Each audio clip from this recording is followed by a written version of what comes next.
Good morning to all of you. आज हम हमारे कॉस्टिंग का सेकेंड चैप्टर को चालू करेंगे।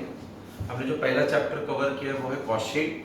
कॉस्ट शीट के ऑलमोस्ट हमने सब क्वेश्चन किए हैं। थोड़े क्वेश्चन मैंने रखे हैं 2 या 3 क्वेश्चन जो मैं आपको रिवीजन के तौर पे या जब हम क्लास में स्टार्ट करेंगे तब कवर कर दूंगा, वरना कॉस्ट शीट के सब मेजॉरिटी पार्ट मैंने कवर किए। So today I am starting with a chapter called as material costing. Chapter का नाम क्या है सर? Material costing. अभी चैप्टर का स्टार्ट करने के पहले एक छोटा सा इंफॉर्मेशन शेयर कर देता हूँ आपके साथ। हमने हमारा FYGC का एडमिशन स्टार्ट कर दिया है। आपके फ्रेंड सर्कल में, नेबर्स में, आपके घर पे कोई FYGC के लिए, अभी 10th का एग्जाम दिया, FYGC के लिए अगर एडमिशन लेना चाहता है तो अपना FYGC का ऑल सब्जेक्ट का फीस 8,000 रुपया है। एक साथ फीस भरने पे फीस 6,000 रुपीज़ है। स्टूडेंट 500 रुपीज़ भर के ऑनलाइन एडमिशन ले सकता है, राइट। बाकी का फीस वो जैसे चाहे, एक साथ भरेंगे तो 6 होगा, इंस्टॉलमेंट में भरेंगे तो 8,000 रुपया होगा। ऑन एवरी एडमिशन, जो भी एडमिशन आपके थ्रू आएगा, आपको FYGC का हर एडमिशन पे 1,000 रुपीज़ मिलेगा। अगर आप चाहो तो ये 1,000 रुपीज़ आपके फीस में से माइनस हो जाएगा। आपने ऑलरेडी पूरा फीस भरा है तो आपको 1,000 रुपीज़ कैश मिलेगा। कंडीशन अप्लाई कि FYGC के बच्चे ने अपना पूरा फीस क्लियर करना चाहिए। जैसे उसका फीस क्लियर हो गया, आपको आपका अमाउंट मिल जाएगा। अगर फीस में एडजस्ट करके या तो फिर आप कैश लेके जा सकते हैं। तो आपके सर्कल में, एरिया में कोई भी FYGC का बच्चा है तो आप उनको ये इंफॉर्मेशन शेयर कर सकते हैं। फिलहाल कुछ दिनों के लिए हम ऑनलाइन लेक्चर स्टार्ट कर देंगे और बाद में as per regular classes start हो जाएगा। इनका सभी स्टेशनरी हम क्लास में से आपको प्रोवाइड करने वाले हैं। नाउ TY BCom का इकोनॉमिक्स का बुक आ गया है, तो आपसे रिक्वेस्ट है कि आप अपना इकोनॉमिक्स का बुक लेके जाओ और अपने पढ़ाई को स्टार्ट करो। लास्ट लेक्चर में या मैंने कल आई थिंक एक वीडियो शेयर किया था कि अभी फिलहाल आप देखना नेक्स्ट ये 1 साल 2020 से बहुत ही डिफिकल्ट ईयर होगा सबके लिए। ज़्यादातर उन लोगों के लिए बहुत डिफिकल्ट है जो जॉब पे है, क्योंकि मेजॉरिटी लोगों का जॉब जाने का सिचुएशन आने वाला है ये साल। लेकिन 2021-22 तक सिचुएशन धीरे ग्रेजुअली नॉर्मल होते जाएगा। फिर मार्केट में जॉब का डिमांड बढ़ेगा। तो हमारे लिए बहुत अच्छा अपॉर्चुनिटी है कि अगर हम अच्छा पढ़ाई कर ले, अच्छे मार्क्स से पास हो जाए, तो हम जो अमाउंट पे सोच रहे थे जॉब मिलना चाहिए, उससे डेफिनेटली अच्छा अमाउंट का हमको जॉब मिलेगा। मतलब आपका सैलरी एक्सपेक्टेशन से अच्छा होगा, बट उसके लिए कुछ ना कुछ आपका स्किल, जैसे कि आपका रिजल्ट दिखना चाहिए वैसे। सो इट्स अ रिक्वेस्ट, जो मैं बोल रहा हूँ उसको थोड़ा सीरियसली अब लेंगे। So let us start with chapter number 2 called as material costing. Every company, कोई भी कंपनी ले, प्रोडक्शन जो करती है, प्रोडक्शन कुछ भी चीजें बनाती है, घड़ी, AC, लाइट्स, मार्कर, कपड़े, बोर्ड, ठीक है, शूज, बेल्ट, कोई भी कंपनी मैन्युफैक्चरिंग करती है, मैन्युफैक्चरिंग, तो सबसे इंपॉर्टेंट फैक्टर क्या होता है उसमें? वो होता है मटेरियल। सबसे इंपॉर्टेंट चीज क्या होता है? मटेरियल। बिना मटेरियल के प्रोडक्शन कैसे होगा? So material is the most important factor. अभी ये मटेरियल कंपनी में जब भी आता है तो इसका हिसाब किताब रखना जरूरी है। इसका हिसाब किताब रखना जरूरी होता है। वो हिसाब किताब कैसे रखते हैं हम ये चैप्टर में सीखेंगे, जिसका नाम है मटेरियल कॉस्टिंग। एक पार्ट हो गया हिसाब किताब। दूसरा पार्ट, जो भी हम मटेरियल खरीदते हैं, हमको साल भर लगता है, ठीक है, तो पूरा एक साथ खरीद के रखेंगे तो अननेसेसरी गोडाउन का हमारा चार्जेस बढ़ जाएगा, बड़ा गोडाउन लेना पड़ेगा, भाड़ा बिड़ा देना पड़ेगा, ठीक है। थोड़ा थोड़ा लेंगे तो ट्रांसपोर्ट का कॉस्ट बढ़ेगा, प्राइस ऊपर नीचे हो सकता है मटेरियल का। तो कितना मटेरियल सही वक्त पे खरीदे जिससे हमको फायदा होगा, वो भी हमको ये चैप्टर में सीखना है। तो ये चैप्टर 2 पार्ट में डिवाइडेड है, 2 पार्ट में, इसमें 2 टाइप हमको सीखने हैं। एक का नाम है स्टॉक वैल्यूएशन, एक का नाम क्या है? Stock valuation. और दूसरा बेस है economic order quantity, economic order quantity. ये स्टॉक वैल्यूएशन हमने ऑलरेडी FY BCom में सीखा है। मैं अभी शॉर्ट में समझाऊंगा वापस एक बार आपको।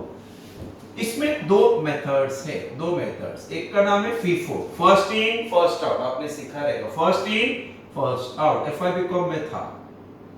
और दूसरे टाइप का नाम है वेटेड एवरेज, वेटेड एवरेज। ये दोनों हमको FIBCom में था, सेम दोनों इस साल भी है आपको। सेकंड है इकोनॉमिक ऑर्डर क्वांटिटी, कितना क्वांटिटी हमको ऑर्डर देना चाहिए जिससे हमारा ट्रांसपोर्ट, स्टॉक रखने का और मटेरियल खरीदने का सही अमाउंट हमको मिले, मतलब जिससे हमको नुकसान ना हो। That is called as economic order quantity. ये फॉर्मूला बेस है, ठीक है। तो आज हम जो स्टार्ट कर रहे हैं वो स्टॉक वैल्यूएशन से स्टार्ट करेंगे। जिससे मेरा स्टॉक वैल्यूएशन वाला पार्ट कंप्लीट हो जाएगा, मैं आपको इकोनॉमिक ऑर्डर क्वांटिटी के फॉर्मूला सिखाऊंगा और फॉर्मूला बेस्ड क्वेश्चन कैसे सॉल्व करने का वो सिखाऊंगा। एग्जाम में ये चैप्टर अगर 20 मार्क के लिए आया तो 10 मार्क के लिए आएगा, 10 मार्क के लिए आएगा। Very clear. वो चाहे तो 20 मार्क के लिए डायरेक्टली आपको फीफो वेटेड भी पूछ सकते हैं, वो चाहे तो 20 मार्क के लिए आपको इकोनॉमिक ऑर्डर क्वांटिटी भी पूछ सकते हैं, वो चाहे तो 20 मार्क के लिए इसमें से एक 10 और कोई दूसरे चैप्टर का हाफ दे सकते हैं 10। Very clear to all of you. तो मटेरियल कॉस्टिंग में दो टाइप कवर करने हैं, एक स्टॉक का हिसाब किताब, that is called as stock valuation. दूसरा कितना स्टॉक खरीदना हमारे लिए सही होगा, कितना स्टॉक खरीदना हमारे लिए सही होगा, that is economic order quantity, जो किस पे बेस्ड है, फॉर्मूला। फाइन। तो आज जो मैं आपके साथ स्टार्ट कर रहा हूं वो है stock valuation. Now stock valuation समझाने के लिए, हाँ, इसको थोड़ा मैं शॉर्टकट में लिख के रखता हूं, इकोनॉमिक ऑर्डर क्वांटिटी, इसको EQA बोलते हैं। ये किसके बेस पे है, फॉर्मूलास के बेस पे। फाइन। तो अभी मैं आपको स्टॉक वैल्यूएशन शॉर्ट में समझाता हूं कि स्टॉक वैल्यूएशन होता क्या। What is stock valuation? यार आराम से एकदम रिलैक्स होकर सुनो, स्टॉक वैल्यूएशन होता क्या है। हर बड़ी कंपनी, मतलब हर बड़ी कंपनी मार्केट से, हर बड़ी कंपनी मार्केट से बोला क्या चीज खरीदती है, रॉ मटेरियल। सब एग्री करते हैं, बोलो क्या चीज खरीदते हैं हम लोग, रॉ मटेरियल। अब जितना भी रॉ मटेरियल हम खरीदते हैं, बोलो उसको रखते कहां पे, गोडाउन। यस, बोलो जितना भी हम रॉ मटेरियल खरीदते हैं रखते कहां पे, गोडाउन। तो जितना जरूरत होता है उतना ही मटेरियल हम गोडाउन से कहां भेजते हैं, फैक्ट्री। कहां भेजते हैं, फैक्ट्री। फैक्ट्री में इस मटेरियल को प्रोसेस करके हम क्या बनाते हैं, फिनिश गुड्स। क्या बनाते हैं सर, फिनिश गुड्स। एक क्या बनाते हैं हम लोग, फिनिश गुड्स। और फिर इस फिनिश गुड्स को हम क्या कर देते हैं, सेल्स। सब एग्री करते हैं कि नहीं। हर बड़ी कंपनी रॉ मटेरियल खरीदती, रखती कहां पे, गोडाउन। गोडाउन से मटेरियल कहा जाता है फैक्ट्री, फैक्ट्री से ही बनता है फिनिश गुड्स, फिनिश गुड्स से हम क्या कर देते हैं, सेल्स। अभी बहुत बड़ी बड़ी कंपनी मटेरियल किसी एक से नहीं खरीदती, अलग अलग लोगों से खरीदती है। जो मटेरियल होते हैं ना वो अलग अलग लोगों से खरीदते हैं। जैसे कि सर ए से खरीदते हैं, बी से खरीदते हैं, सी से खरीदते हैं, डी से खरीदते हैं। ऐसा क्यों सर? किसी से मटेरियल सस्ता मिलता है, किसी का क्वांटिटी अच्छा है, कोई हमको ज्यादा क्रेडिट देता है, किसी का क्वालिटी अच्छा है। तो ये सब रीजन रहता है। हमको मार्केट में अपने आप को स्टेबल रखने के लिए अलग अलग पार्टी से चीजें खरीदनी चाहिए, एक से नहीं। तो आपका डिपेंडेंसी बढ़ जाता है, वो आपको डोमिनेट करने लगता है। तो हम अलग अलग लोगों से स्टॉक्स खरीदते हैं, लेकिन रखते कहां पे, ये पूरा का पूरा चीज गोडाउन। ठीक है।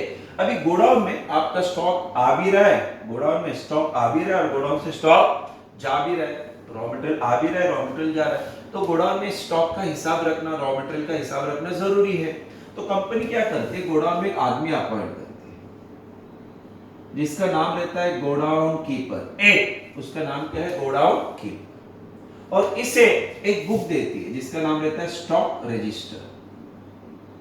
इसको एक बुक देती है जिसका नाम क्या है सर, स्टॉक रजिस्टर। इसको बोलते हैं जितना भी स्टॉक गोडाउन में आएगा या जाएगा उसका हिसाब रख, कहां पे, स्टॉक रजिस्टर। और उस हिसाब को रखने का जो तरीका होता है उसको बोलते हैं स्टॉक वैल्यूएशन। क्या बोलते हैं सर, तो स्टॉक वैल्यूएशन। गोडाउन में स्टॉक का हिसाब रखना is called as stock valuation. हिसाब रखने के लिए जो बुक होता है उसका नाम रहता है स्टॉक रजिस्टर। जो आदमी अपॉइंटेड रहता है उसका नाम रहता है गोडाउन कीपर। ये सब जो मैं आपसे डिस्कस कर रहा हूं ना, ऑब्जेक्टिव्स में यही सब आता है, शॉर्ट नोट्स में यही आता है। Right a short note on stock valuation. तो आप पूरा का पूरा चीज लिख सकते हो कि हर बड़ी कंपनी मार्केट से रॉ मटेरियल खरीदती है, ये रॉ मटेरियल अलग अलग पार्टी से खरीदती है। क्यों अलग अलग पार्टी से? कोई हमको डिस्काउंट देता है, कोई हमको क्रेडिट ज्यादा देता है, किसी का क्वालिटी अच्छा है, किसी का क्वांटिटी अच्छा है, एक्सेट्रा। ये पूरा मटेरियल रखा जाता है गोडाउन। जरूरत के हिसाब से मटेरियल गोडाउन से कहा जाता है फैक्ट्री। फैक्ट्री में इसको प्रोसेस करके क्या बनता है, फिनिश गुड, और फिनिश गुड्स को एक वक्त के बाद हम क्या कर देते हैं, सेल्स।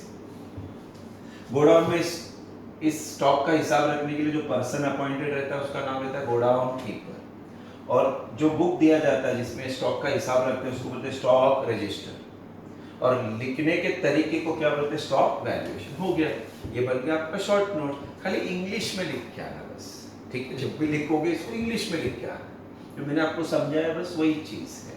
अभी हम स्टॉक वैल्यूएशन करने के तरीके देखेंगे। इसमें दो टाइप, एक का नाम है FIFO, first in first out. First in first out का मतलब जो चीज गोडाउन में पहले आएगा वही गोडाउन से पहले बाहर जाएगा, जो फर्स्ट इन होगा वो फर्स्ट आउट होगा। दूसरा है वेटेड एवरेज, फाइन। तो आज हम लोग फीफो मेथड समझ के लेते हैं, फॉर्मेट कैसे बनता है, इसमें लिखा कैसे जाता है। वेटेड एवरेज भी उतना ही सिंपल है। एग्जाम में अगर ये 10 मार्क के लिए आ गया ना तो 10 में से पूरा 10 मार्क्स आपको मिलेंगे, ठीक है, चांसेस बहुत ज्यादा है, क्योंकि वो लोग 10-10 मार्क के लिए दोनों क्वेश्चन पूछे, फाइन। तो आज मैं आपको फॉर्मेट के साथ ये चीज पहले समझा दूंगा। याद रखना, वो लोग एग्जाम में एक ही क्वेश्चन को दोनों मेथड से सॉल्व करने को भी बोल सकते। दोनों मेथड मतलब फीफो से भी सॉल्व करो, वेटेड एवरेज से भी सॉल्व, ठीक है। दोनों मेथड में से कुछ भी पूछने तो format remain same, the format remain what, same, fine, the format remain same. चलो let us understand the format. ये डेट कॉलम है, ये परचेज कॉलम है, ये सेल्स कॉलम है, और ये बैलेंस कॉलम। तो टोटल में कितने कॉलम बनेंगे, 4, ठीक है। पहले इसको नाम देने का, स्टॉक क्या लिखते हैं सर, स्टॉक रजिस्टर, क्या बोलते हैं सर इसको, स्टॉक रजिस्टर। ये है डेट, ये परचेज जिसको हम रिसीप्ट भी बोलते हैं, परचेज या रिसीप्ट, इसको हम सेल, ये इशू बोलते हैं, और ये लास्ट कॉलम को हम क्या बोलते हैं सर, बैलेंस, ठीक है। एक मिनट,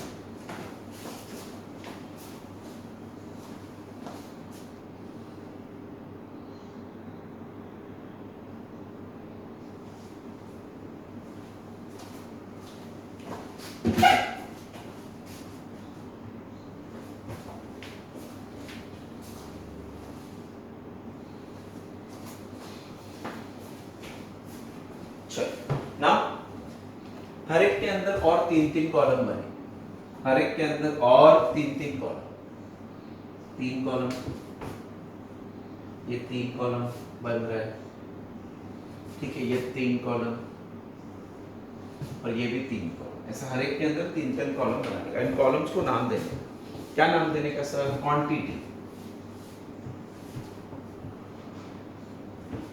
क्या नाम दिया है sir, quantity, rate, amount, quantity, rate, amount, quantity, rate, amount, ठीक है। क्या नाम दिया sir, quantity, rate, amount, quantity, rate, amount, quantity, rate, amount. यहाँ पे ऊपर लिखने का, कौन से मेथड से हम सॉल्व कर रहे हैं, FIFO, first in first out, very clear. अभी हम हमारे टेक्स्ट बुक का क्वेश्चन नंबर 11 जाएंगे, टेक्स्ट बुक का क्वेश्चन नंबर 11 पे जाएंगे,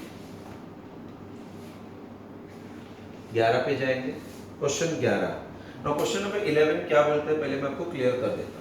जस्ट गिव मी 1 मिनट, मैं न्यू वाला टेक्स्ट बुक लेके आता हूँ तो पेज नंबर का प्रॉब्लम नहीं है।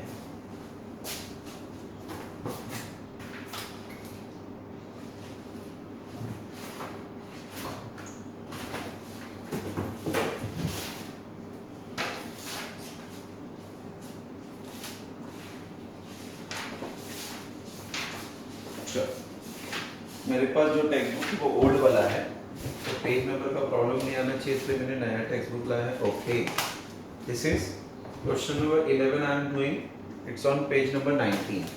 तो आज जो हम कर रहे हैं वो क्वेश्चन नंबर 11 है ऑन पेज नंबर 19, ठीक है।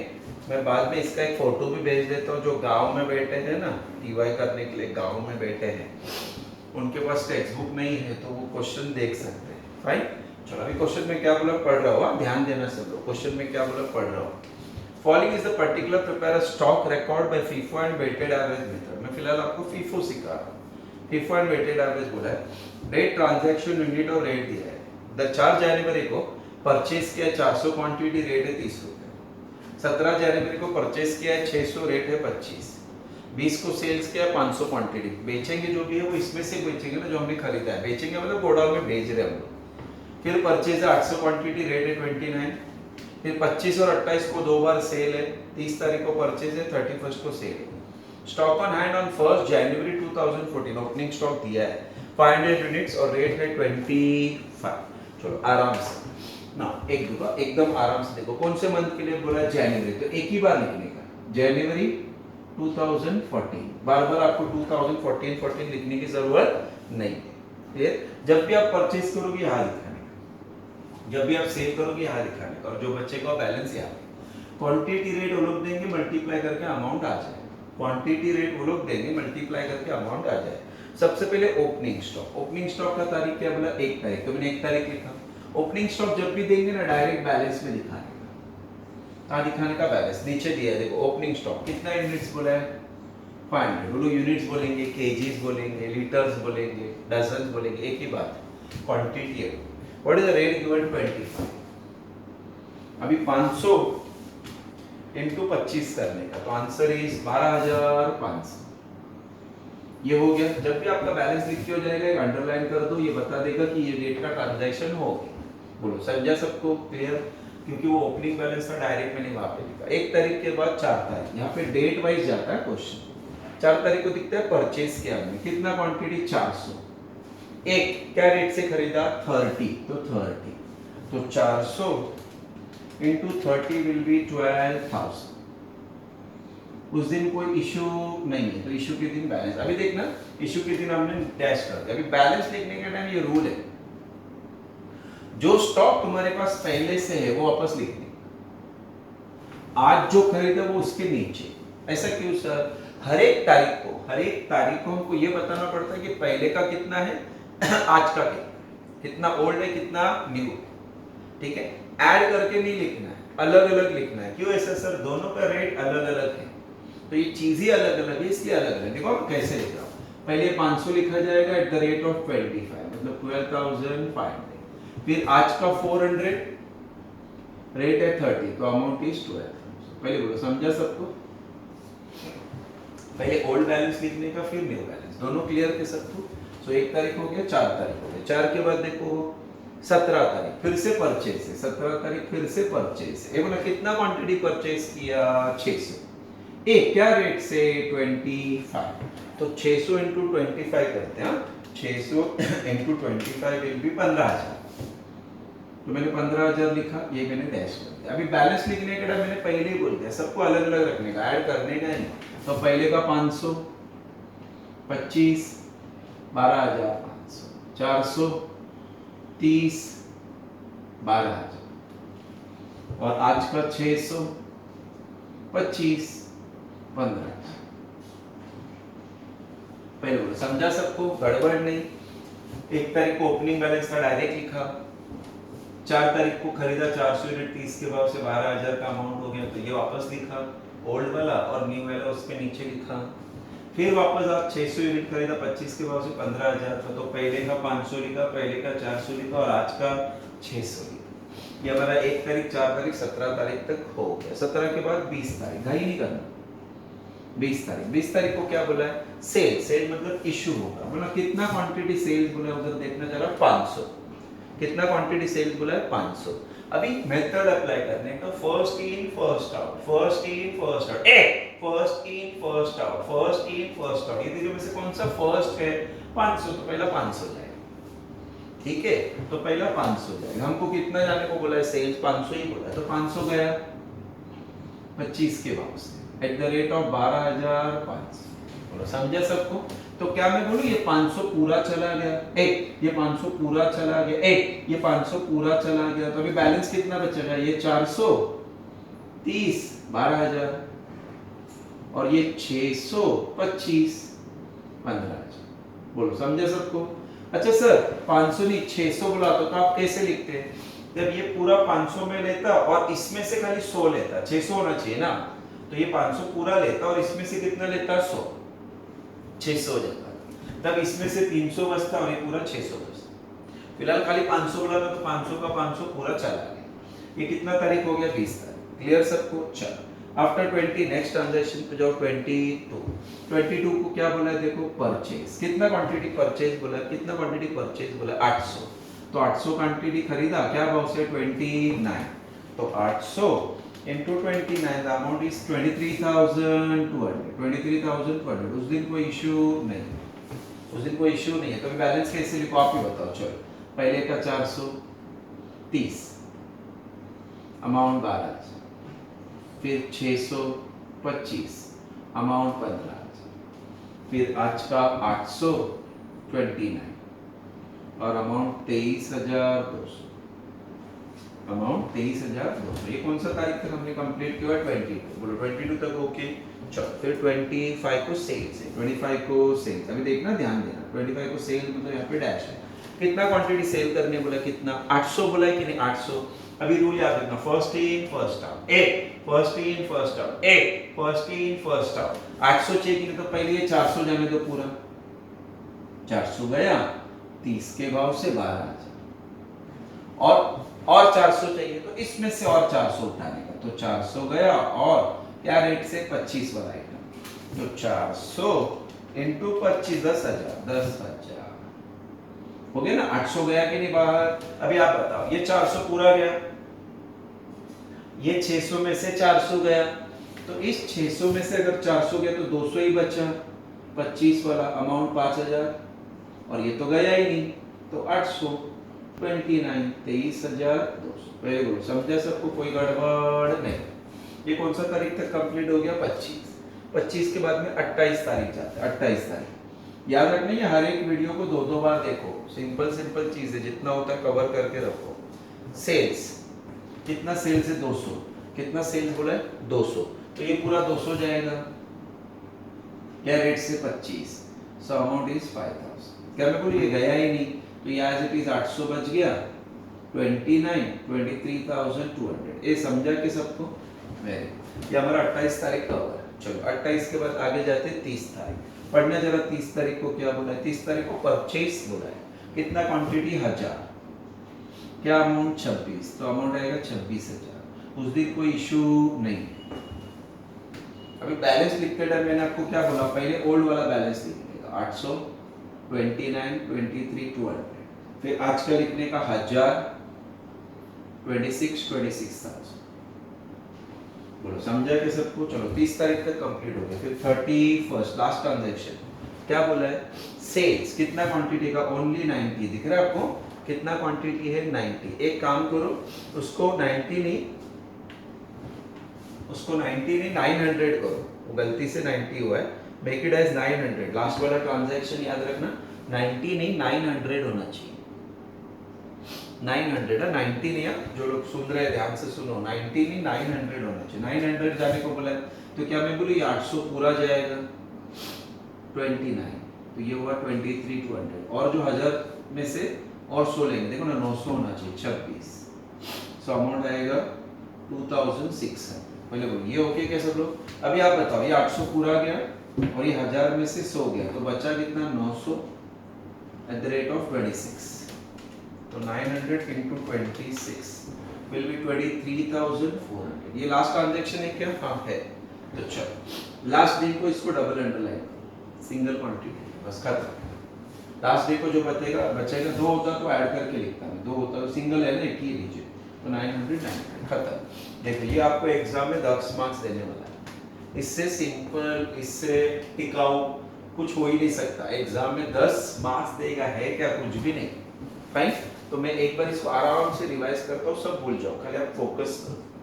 और बार बार बोल रहा हूँ, वीडियो 2 बार देखना है। ये सबसे अच्छा चीज है कि हम जितने बार चाहे उतने बार देख सकते हैं। 2 बार बोला तो 2 बार, 10 बार देखो ना, क्या फर्क पड़ता है। बट देखो,